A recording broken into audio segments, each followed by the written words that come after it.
Your friend Lady Titi from Paco TV now. Ebenezer Tete. And now Paco Farmers Day. Lenyan Fiesta, one of the best farmer for this year. And according to your biography concerning the MC, almost today is not the first time Waja Award. How true is it? When the first time, 2014 with the other Master Baby 2025.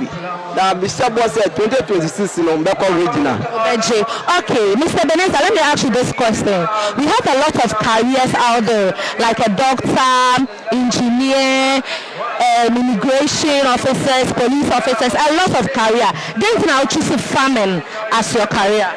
Not a bit of farmers, you know. Unfortunately, my Akuapem school. Now, me papa back no year fupa. It's an obvious mission. And I almost say, papa not to be back with a person year full. Now, we are near Mana to make the dinner Sata Milcron or Scapadia. Mr. Mudukian, Yan Bessie Menisu. That means my tonight I could do something personal. International and say, a woman to me and co school indulging to farming. And now, Mika Jones said, more much be uncle school, school there yet. So, why not putting to uncle school?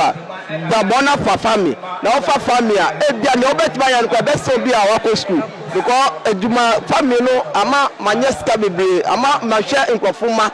At the same time, no, a school for Nakasan be shabby brave. It's a family, a boy, say, you follow. So, why not police uncle school? As out to me about family. It's a dinner will catch your youth and no more show.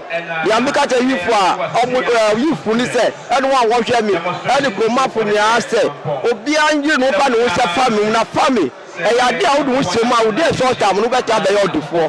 Congratulations, Mr. Ebenezer. TV. Experience the thrill of TV.